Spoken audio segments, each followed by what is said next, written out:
ఎన్నో పుకార్లు పుట్టించిన వాటన్నిటిని కూడా పటాపంచలు చేస్తూ తెలంగాణ తొలి ముఖ్యమంత్రి కేసీఆర్ గారు తెలంగాణలో మొట్టమొదటి ప్రాధాన్యత శాంతి భద్రతకి ఇచ్చిందన్న విషయం తెలంగాణ ప్రజలకు ఈ సందర్భంగా మేము తెలుపుతున్నాం.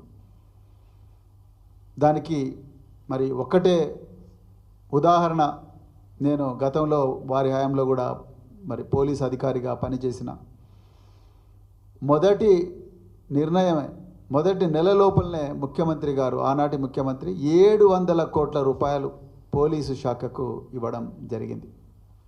ఇచ్చి దేశంలోనే మొట్టమొదటి శాఖగా మన శాఖ ఉండాలి, మన రాష్ట్రంలో శాంతి భద్రతలు గొప్పగా ఉండాలని చెప్పేసి ఆనాడు కేసీఆర్ గారు అనుకున్నారు.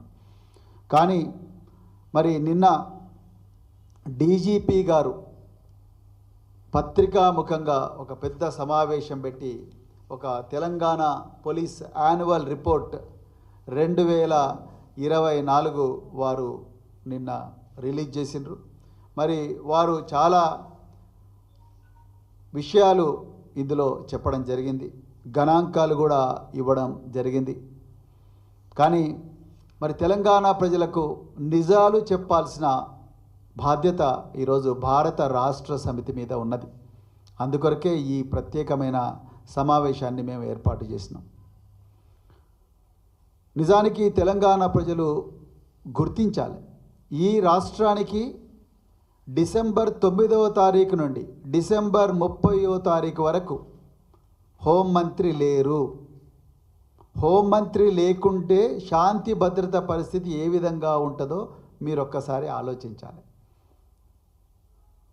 ఈ రాష్ట్రానికి హోంమంత్రి లేరు. 2 డీజీపీలు మారిండ్రు, రవి గుప్తా గారి నుంచి మరి జితేందర్ గారు వచ్చిండ్రు. అదేవిధంగా ఆనాడు 10 సంవత్సరాల్లో పనిచేసిన ఆఫీసర్లే ఇప్పుడు కూడా ఆఫీసర్లుగా ఉన్నారు. ఆఫీసర్లు ఏం చేంజ్ కాలేదు, ఎస్ఐలు చేంజ్ కాలేదు, సిఐలు చేంజ్ కాలేదు, డిఎస్పీలుగా వాళ్ళే ఉన్నారు, ఎస్పీలుగా వాళ్ళే ఉన్నారు, డీసీపీలు వాళ్ళే, కమిషనర్ ఆఫ్ పోలీసు వాళ్ళే, డీజీపీ ఒక ఆయన చేంజ్ అయ్యండి. అధికారులు పెద్దగా మార్పు లేదు. పోలీసు రిక్రూట్మెంట్ కూడా ఆనాడే 40,000 మంది కానిస్టేబుల్లను ఎస్ఐలను కేసీఆర్ గారు రిక్రూట్ చేసిండ్రు. మన డిసెంబర్ 22లో ఇచ్చిన నోటిఫికేషన్ వల్ల తర్వాత మరి ఇప్పుడు మన రేవంత్ రెడ్డి గారు వచ్చి దాదాపుగా ఒక 12,000 మందికి ఆ రిక్రూట్మెంట్కి సంబంధించే నియామక పత్రాలు ఎల్బీ స్టేడియంలో ఇచ్చిండ్రు. కొత్తగా ఏమీ జరగలేదు. కానీ తెలంగాణ ప్రజలు గుర్తించాల్సింది ఏందయ్యా అంటే, మరి ఆఫీసర్లు వాళ్ళే అయినప్పుడు, వసతులు అప్పుడు కల్పించినవి అయినప్పుడు, అప్పుడు ఎందుకు లా అండ్ ఆర్డర్ బాగున్నది, ఇప్పుడు ఒక్క సంవత్సరంలోనే లా అండ్ ఆర్డర్ ఎంత ఘోరంగా దిగజారిపోయిందనేది తెలంగాణ ప్రజలు గుర్తించాలి. ఇక నిన్న డీజీపీ గారు చాలా వివరాలు చెప్పిన, అన్ని వివరాలకు సమయం లేదు కాబట్టి ఇంపార్టెంట్ విషయాలను మాత్రమే నేను ప్రస్తావిస్తాను.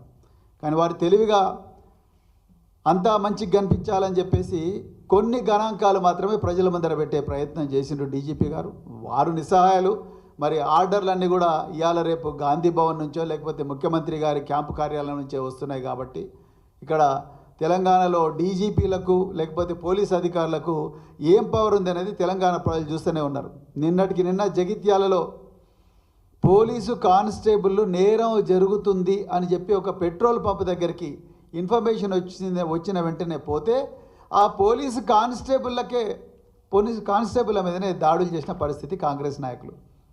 ఇక దాన్ని బట్టి లా అండ్ ఆర్డర్ పరిస్థితి ఏముందో మీరు చూసుకోవాలి. ఇక సోషల్ మీడియాలో ఈ విషయం గుప్పం అనగానే, సోషల్ మీడియాలో పోలీసుల మీద విపరీతంగా సానుభూతి రాగానే అప్పుడు మరి అక్కడున్న జిల్లా ఎస్పీ గారు కేసు రిజిస్టర్ చేసిండ్రు. ఇది ఈరోజు పోలీసుల పరిస్థితి. ఒకప్పుడు గొప్ప వెలుగొందిన తెలంగాణ పోలీసులు ఈరోజు కాంగ్రెస్ పార్టీ కార్యకర్తల చేతుల్లో దాడులకు గురవుతూ ఉన్నారు.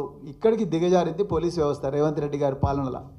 ఇక మరి డీజీపీ గారు రకరకాల నేరాల గురించి చెప్పిండ్రు. మరి ఆ నేరాల్లో ప్రధానంగా మరి మర్డర్ డబ్బు కోసం చేసిన మర్డర్లలో 40% నేరాలు పెరిగినాయి. 2023లో 59 నేరాలు అయితే 2024లో 83 నేరాలు.